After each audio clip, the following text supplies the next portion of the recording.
Hello friend, स्वागत है आपका अपने यूट्यूब चैनल में एक नई वीडियो के साथ। तो इस वीडियो में आज हम बात करने जा रहे हैं आज के नए अपडेट के बारे में, नई भर्तियों के बारे में, क्या कुछ नए अपडेट निकल करके आ रहे हैं जानेंगे इस वीडियो में। तो बने रहेगा वीडियो में अंत तक, पूरी जानकारी आप लोगों को इस वीडियो के माध्यम से दी जाएगी।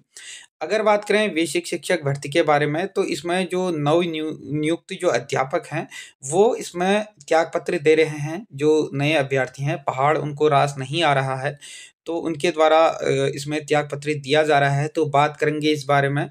साथ ही साथ बात करेंगे उत्तराखंड में जो युवा बेरोजगार हैं उनकी संख्या बढ़ गई है, तो इस पर भी चर्चा हम करेंगे। साथ ही साथ बेसिक शिक्षक भर्ती की जो 5वीं काउंसलिंग होनी है, इसमें भी हम चर्चा करने वाले हैं, बने रहेगा अंत तक। और देश में और प्रदेश में जो बेरोजगारी का आलम है वो भर्ती रैलियों में देखने को मिल रहा है, तो इसके बारे में डिटेल से चर्चा करेंगे, जानेंगे इस बारे में कि क्या है मामला।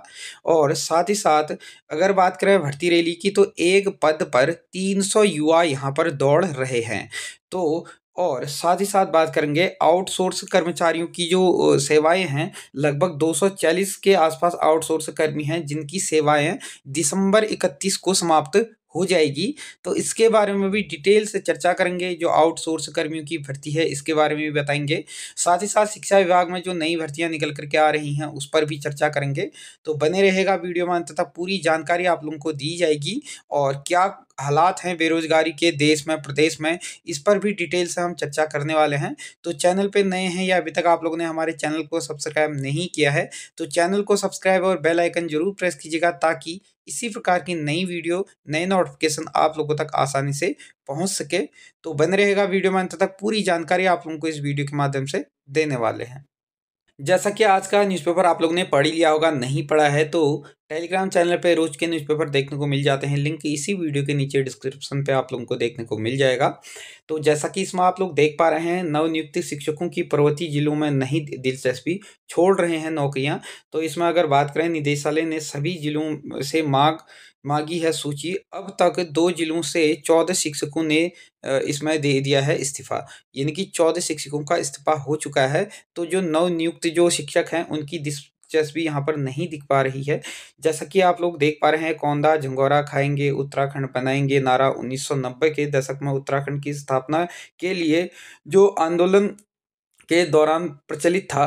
राज्य आंदोलनकारियों के इस नारे को आंदोलन की जो बदौलत उत्तराखंड अलग पहाड़ राज्य बनाया गया था। लेकिन समय बीतने के साथ साथ पहाड़ के युवाओं का पहाड़ के जिलों में नौकरी में जो है कम दिलचस्पी देखने को मिल रही है। हरिद्वार, नैनीताल, देहरादून आदि जो सुविधाजनक जिले हैं, यहीं पर जो पर्वतीय जिलों में शिक्षकों के पद पर कार्यभार ग्रहण कर रहे हैं, बाद में नौकरी छोड़ रहे हैं। प्रदेश के सरकारी विद्यालयों में सहायक अध्यापक के 2906 पदों पर जो नियुक्ति की प्रक्रिया है ये चल रही है। और शिक्षा निदेशालय के मुताबिक 4 चरणों की काउंसलिंग अभी तक हो गई है, जिसमें 2296 शिक्षकों का चयन किया जा चुका है।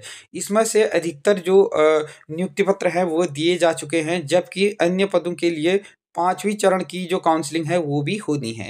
यानी कि 5वीं चरण की काउंसलिंग भी आपको देखने को मिल जाएगी 25 तारीख को, यानी कि 25 नवंबर को जो 5वीं चरण की काउंसलिंग की तिथि है वो घोषित हो जाएगी। तो आप लोगों को 5वीं चरण की भी काउंसलिंग देखने को मिल जाएगी। लेकिन पहाड़ के जिन जिलों में अभ्यर्थी शिक्षक भर्ती के लिए आवेदन किया था, उस जिलों में आवेदन करने के बावजूद भी अभ्यर्थी नौकरी करने के लिए तैयार नहीं है। जो सुविधाजनक जिलों में आने के लिए पहाड़ के जिलों की नौकरी छोड़ रहे हैं, इससे विभाग में इस जिलों में शिक्षकों की के जो पद हैं वो भरने एक चुनौती बना हुआ है। तो आप लोग देख पा रहे हैं, पहाड़ में जो शिक्षक हैं वो बनने के लिए तैयार नहीं है। इसमें अभी 5वीं चरण की काउंसलिंग आप लोगों को देखने को जल्द ही मिल जाएगी।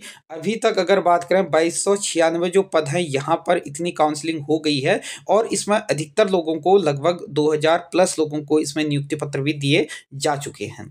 लेकिन इसके बावजूद भी बहुत से ऐसे शिक्षक हैं, लगभग अभी तक अगर बात करें सभी जिलों में से 2 ऐसे जिले हैं जहाँ पर 14 शिक्षकों ने अपना जो इस्तीफा है वो दे दिया है, यानी कि पहाड़ में वो नौकरी नहीं करना चाह रहे हैं। तो ये है फिलहाल स्थिति। और साथ ही साथ अगर बहुत से लोग पूछेंगे कि सर 5वीं काउंसलिंग कब से होगी, तो 25 नवंबर को, यानी कि 2-3 दिन के बाद आप लोगों को 5वीं काउंसलिंग की तिथि जो है वो जारी कर दी जाएगी। तो उसके लिए आप लोग चैनल के साथ बने रहिएगा। इसी चैनल के माध्यम से आपको देखने को मिल जाएगा कि जो 5वीं काउंसलिंग है वो कितने तारीख को होगी, और उसके लिए आप लोग स्कूल एजुकेशन का जो पोर्टल है वहाँ पर जा करके आप लोग उसकी लिस्ट भी देख पाएंगे। उत्तराखंड के युवा झेल रहे हैं बेरोजगार की मार, तो बेरोजगारी का दशक हम इसे कह सकते हैं। इस बार अगर बात करें तो इस साल जो 2024 का जो आंकड़ा आया हुआ है, इसमें लगभग अगर बात करें 8,83,000 के पार यहाँ पर बेरोजगारों की संख्या पहुँच चुकी है। तो जैसा कि आप लोग देख पा रहे हैं, राज्य में बेरोजगारों की संख्या बढ़ी है। राज्य बेरोजगारों की संख्या इस साल इसमें 88,000 आया है, लेकिन ये 8,83,000 है के पार पहुंच चुकी है। सेवा योजन कार्यालय में पंजीकृत बेरोजगारों की संख्या 2019 में अगर बात करें 8,03,000 इसके आसपास देखने को मिली थी। 2020 में 7,78,000 थी। 2021 में अगर बात करें 8,07,000 थी। 2022 में 8,79,000 के आसपास थी, और 2023 में अगर बात करें 8,82,000 थी, और 2024 में अब ये संख्या बढ़ करके 8,83,346 हो चुकी है। तो ये तो सिर्फ जो सेवा योजन कार्यालय में पंजीकृत हैं उनकी संख्या है। इसके अलावा अगर होलसेल अगर देखें तो 10 लाख प्लस अभी वर्तमान में उत्तराखंड में आप लोगों को बेरोजगारों की संख्या देखने को मिलेगी। तो प्रदेश में आप लोग जो युवा हैं, वो युवा बेरोजगारों की जो मार है किस हद तक झेल रहे हैं वो देखने को बनता है। आप लोग देख पा रहे हैं बेरोजगारी का ये आलम उत्तराखंड में बना हुआ है, और ये जो संख्या है 8,83,000 के पार पहुंच चुका है। तो आप लोग देख ही पा रहे हैं उत्तराखंड की सरकार बेरोजगारों के लिए कितना काम कर रही है, वो इस आंकड़ों से देखने को बन रहा है। जैसे समय समय पर नेता और सीएम कहते रहते हैं अपने भाषणों के माध्यम से कि हम बेरोजगारों की रोजगार दे रहे हैं, रोजगार दे रहे हैं, लेकिन रोजगार किस हद तक दिया जा रहा है आप लोग इन आंकड़ों के माध्यम से देख पा रहे हैं। शिक्षा विभाग में आप लोग देख पा रहे हैं कई लंबे समय से जो पद हैं वो लंबित हैं। बीआरपी सीआरपी के पद लंबित हैं, और अगर बात करें चतुर्थ श्रेणी कर्मियों के पद लंबित हैं। इसके अलावा अन्य विभागों की भी अगर बात करें तो बहुत से ऐसे विभाग हैं जहां पर पदों की संख्या जो है अभी लंबित पड़ी हुई है। तो बेरोजगारों की जो संख्या है दिन प्रतिदिन यहाँ पर बढ़ते जा रही है। अब अगर बात करें जो शिक्षा निदेशक हैं RL आर्या जी, इनका कहना है कि शिक्षक जो भर्ती है में कुछ जो शिक्षक हैं वो पदभार ग्रहण करने के बाद भी पद से इस्तीफा दे रहे हैं, और सुविधाजनक जिलों के में आने के लिए वे जो है यह सब कर रहे हैं। तो ऐसी स्थिति में आप लोग देख पा रहे हैं कि जो बेरोजगार युवा हैं उन पर तो मार एक हिसाब से आप लोग देख ही पा रहे हैं इस हद तक हो रही है। और दूसरी तरफ एक और युवा जो हैं, जो शिक्षक हैं, नवनिवृत्त शिक्षक हैं, वो पहाड़ों पे नौकरी उनकी लग रही है तो वो अपनी नौकरियां छोड़ रहे हैं, और कुछ युवा ऐसे हैं जो कहीं पर भी चाह रहे हैं कि कैसे भी नौकरी लग जाए। तो आप लोग देख ही पा रहे हैं स्थिति जो है बड़ी भयावह है फिलहाल उत्तराखंड की। और अगर साथ ही बात करें दिव्यांग में जो आरक्षित पद हैं, इन पर जो है 260 पद आरक्षित हैं। 260 में से अभी तक लगभग 30 ही पद आरक्षित इसमें भरे गए हैं दिव्यांगों के, और 230 पद अभी भी इसमें जो है खाली पड़े हुए हैं। उत्तराखंड में चल रहे टीए की भर्ती में बेरोजगारी का आलम आप लोग देख पा रहे हैं। 20,000 से ऊपर की भीड़ यहाँ पर उमड़ी पड़ी है। और अगर ये बात करें तो देश के लगभग सभी जिलों से, सभी राज्यों से आप लोग यहाँ पर जो भर्ती में आए हुए अभ्यर्थी हैं उनको देख पा रहे हैं, क्योंकि बिहार के दानापुर में जो भर्ती होनी थी वो कैंसिल हो गई थी, जिस कारण से उत्तराखंड के पिथौरागढ़ में इतनी अधिक संख्या में तादाद आप लोगों को देखने को मिल रही है। हालात बड़े गंभीर यहाँ पर बताए जा रहे हैं। जैसा कि आप लोग देख पा रहे हैं 12 नवंबर से लेकर के 27 नवंबर तक पिथौरागढ़ में चल रही है प्रादेशिक सेना की भर्ती, जिसमें अगर आप लोगों को बता दें तो आप लोग देख पाएंगे इसमें अलग अलग जो राज्य हैं वहाँ से भर्तियां इसमें हो रहे हैं। और इसमें एक सप्ताह में अन्य राज्यों के युवाओं की जो संख्या है वो बढ़ी है, और इसमें भर्ती रैली में शामिल भी हुए हैं। और भर्ती रैली में शामिल होने के लिए स्नातक और प्रास्नातक कर चुके जो युवा हैं वो भी इसमें पिथौरागढ़ पहुँच रहे हैं। तो आप लोग देख पा रहे हैं इस स्थिति इस हद तक यहाँ पर जो बेरोज़गार है उनकी संख्या आप लोग देख पा रहे हैं। जगह-जगह पर जो युवा हैं उनके जूते-चप्पल और उनके कपड़े, उनके जो बैग वग़ैरह हैं, सामान है वो बिखरा आप उनको देखने को मिलेगा। स्थिति इस हद तक बढ़ चुकी है कि यहाँ पर सेना को हल्का जो लाठी चार्ज है वो भी करना पड़ा है।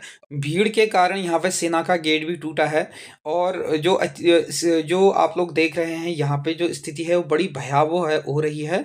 और जैसा कि आप लोगों को देखने को ही मिलता है उत्तराखंड में जो हमारा भाव रहता है अतिथि देवो भव, इसको साकार करते हुए यहाँ के जो स्थानीय लोग हैं पिथौरागढ़ जनपद के, तो उनके द्वारा कई लोगों ने यहाँ पर अगर बात करें भटक रहे जो युवा थे इनके लिए अपने घर के जो दरवाजे हैं वो खोले, तो कई ने यहाँ पर लंगर भी खोले हैं और लंगर में जो भी युवा है उनको खाना पानी सारी व्यवस्था यहाँ पर की जा रही है। और यहाँ पे जो स्कूल कॉलेज है वहाँ पर भी अधिग्रहण किया गया है सरकार के द्वारा और जो युवा है उनकी रहने के लिए यहाँ पे व्यवस्थाएं की जा रही हैं।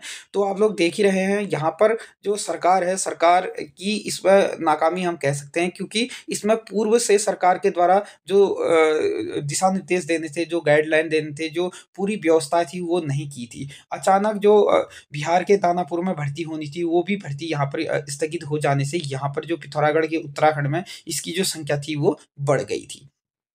और परेशान जो युवा हैं उनका कहना था कि भर्ती होने आए थे साहब, घायल होने नहीं आए थे, क्योंकि जो युवा हैं वो अलग-अलग राज्यों से आए हैं और भीड़ इतनी बढ़ गई थी कि उसके जो भीड़ को कंट्रोल करना काफ़ी मुश्किल हो गया था। ऐसी स्थिति में जो सेना है, सेना के जवानों के द्वारा हल्का इसमें लाठी बल भी करना पड़ा था और इसी भगदड़ में कुछ युवा घायल भी हो गए थे। और जो हालात इसलिए ज़्यादा बिगड़े थे क्योंकि बिहार के जो दानापुर में भर्ती होनी थी वो निरस्त हो गई थी, तो उत्तराखंड में इसमें जो बिगड़े हालात, इसी कारण से हालात यहाँ पर बिगड़े आप लोगों को देखने को मिल रहे हैं। लेकिन फिर भी प्रशासन को इसमें कोई जानकारी नहीं दी गई थी, जिस कारण से जो प्रशासन थे उसने अचानक आनन-फानन में इतनी व्यवस्थाएँ की। अगर पूर्व से ये सारा निर्देश हो जाता तो ये जो भर्ती थी वो हो जाती। और अब आप लोग देखने को मिलेंगे कि 26 नवंबर से दानापुर में होगी भर्ती रैली, यानी कि इसमें दिशा दे दिए गए हैं। सेना ने जो अपना ऑफिशियल नोट है वो भी जारी करते हुए कह दिया है कि 26 नवंबर से जो दानापुर में होगी वो भर्ती, इसमें टीए की भर्ती होगी, इसमें कह दिया है। तो आप लोग इसमें देख पा रहे हैं जो स्थिति है बड़ी भयावह देखने को मिल रही है। रोजगार की चाह में एक पद के लिए दौड़ रहे हैं 300 युवा, यानी कि एक पद के लिए 300 युवा यहाँ पर दौड़ रहे हैं। टोटल अगर टीए की भर्ती में अगर पद देखें तो 117 इसमें टोटल पद हैं, जिसके लिए लगभग 35,000 के आसपास युवा उमड़े हुए हैं। भीड़ आप लोग इसमें देख पा रहे हैं, इस हद तक भीड़ यहाँ पे बढ़ी हुई है और एक पद पर यहाँ पर 300 युवा दौड़ रहे हैं। और अगर बात करें यहाँ पर युवाओं का जो आरोप भी लग रहा है कि एक बार में लगभग अगर बात करें एक ग्रुप में 100 की जगह 300-400 युवाओं को दौड़ाया जा रहा है, तो ये भी आरोप यहाँ पे लग रहे हैं। तो स्थिति आप लोग देख रहे हैं प्रशासन की इसमें पूरी खामियां आप लोग देख पा रहे हैं। 240 आउटसोर्स कर्मचारियों की 31 दिसंबर को होगी सेवा समाप्त। तो 240 के आसपास आउटसोर्स कर्मी हैं जिनकी सेवा समाप्त करने की बात इसमें की जा रही है। जिला अस्पताल को पीपीपी मोड से हटाने का मामला है आया है सामने, आप लोग देख पा रहे हैं। जिला अस्पताल पौड़ी गढ़वाल का मामला है जिसमें पीपीपी मोड से मूल विभाग से हस्तांतरण के बाद अस्पताल में जो सेवा दे रहे 240 आउटसोर्स कर्मियों की जो सेवाएं हैं वो समाप्त हो जाएंगी और पीपीपी मोड सेवा प्रदाता जो महंत इंद्रेश अस्पताल प्रशासन देहरादून के कर्मचारियों को नोटिस जारी इसके लिए कर दिया गया है और इनकी जो सेवाएं हैं आउटसोर्स कर्मचारियों की 31 दिसंबर को आखिरकार जो आखिरी इनका कार्य दिवस रहेगा और इस दिन इनकी सेवा जो होगी वो समाप्त हो जाएगी, जिसके बाद आउटसोर्स कर्मियों का जो भविष्य है वो चिंता सताने लगा है। यानी कि डीएम पौड़ी ने उन्हीं के भविष्य को सुरक्षित किए जाने के स्वास्थ्य विभाग में समायोजन की मांग इसके लिए की है। तो आप लोग देख पा रहे हैं अगर 240 अगर आउटसोर्स कर्मी इसमें जो है आप लोग देख पा रहे हैं कि इनकी जो सेवाएं हैं 31 दिसंबर को समाप्त हो जाएगी। ऐसी स्थिति में अब इनको अपने भविष्य को लेकर के चिंताएं सताने रही हैं और जो जिला प्रशासन यानी कि जो यहाँ के जिला अधिकारी हैं इनके द्वारा स्वास्थ्य विभाग को निर्देश दिए गए हैं कि इनका जो समायोजन है वो स्वास्थ्य विभाग में किया जाए, क्योंकि इनका भी भविष्य का मामला है। अगर इनकी जो नौकरी चली जाती है लगभग 240 के आसपास हैं, तो इनका जो आगे का भविष्य है वो खतरे में पड़ सकता है। अब देखने वाली बात रहेगी कि प्रशासन और सरकार इस पे क्या अपना रुख लेती है, क्या स्टैंड लेती है, वो आने वाले समय में ही पता चल पाएगा। तो फिलहाल के लिए इस वीडियो में इतना ही है। वीडियो अच्छी लगी, इन्फॉर्मेटिव लगी तो इस वीडियो को ज़्यादा से ज़्यादा लोगों को शेयर कीजिएगा। चैनल पे नए हैं या अभी तक आप लोगों ने हमारे चैनल को सब्सक्राइब नहीं किया है तो चैनल को सब्सक्राइब और बेल आइकन जरूर प्रेस कीजिएगा। धन्यवाद।